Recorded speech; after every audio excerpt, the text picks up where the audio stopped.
Ханты-Мансийск, 4 утра. В воздух поднимается самолет на 50 мест. Среднемагистральный полет международный. Направление для югорчан пока непривычное. Это первый рейс в Абхазию.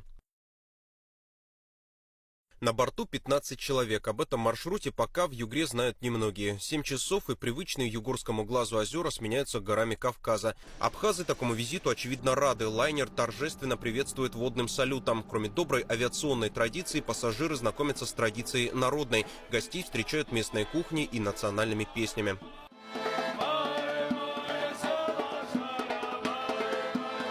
Мини-банкет проходит в новом аэропорту. Воздушная гавань ремонтируется впервые за десятки лет. Абхазы надеются на постоянный турпоток из России. Мы рады любой авиакомпании по субботам и понедельникам.